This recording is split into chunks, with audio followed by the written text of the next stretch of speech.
আরো একটি শক্তিশালী ভূমিকম্প তুরস্কে আবার ভূমিকম্পে ক্ষতিগ্রস্ত তুরস্ক। ভয়াবহ ভূমিকম্পে 9.9 মাত্রার ভূমিকম্প অনুভূত হয়। ভূমিকম্প। সম্প্রতি তুরস্কে ঘটে যাওয়া 7.8 মাত্রার ভূমিকম্পে শুধু মৃত্যুবরণ করেছে প্রায় 50,000-এরও বেশি মানুষ, আর এতে করে আহত হয়েছে প্রায় লক্ষাধিক জনসাধারণ।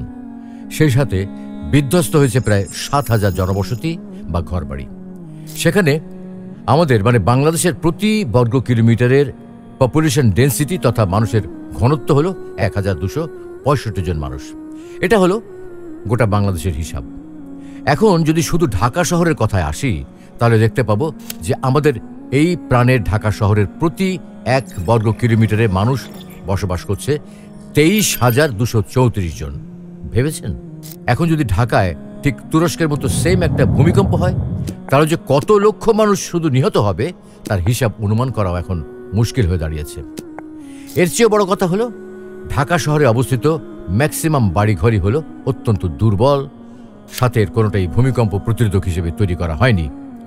আর তাছাড়াও ঢাকা শহরের মানুষের যে ঘনত্ব আর রাস্তাঘাটের যে অবস্থা, তাতে উদ্ধারকারী কর্মীদের জন্য সঠিক সময়ে সঠিক জায়গাতে পৌঁছানো অনেকাংশেই দুষ্কর।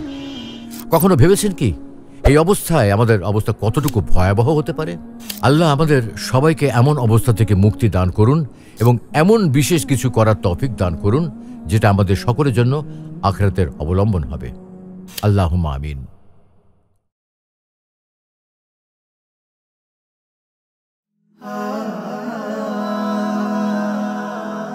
Haven't you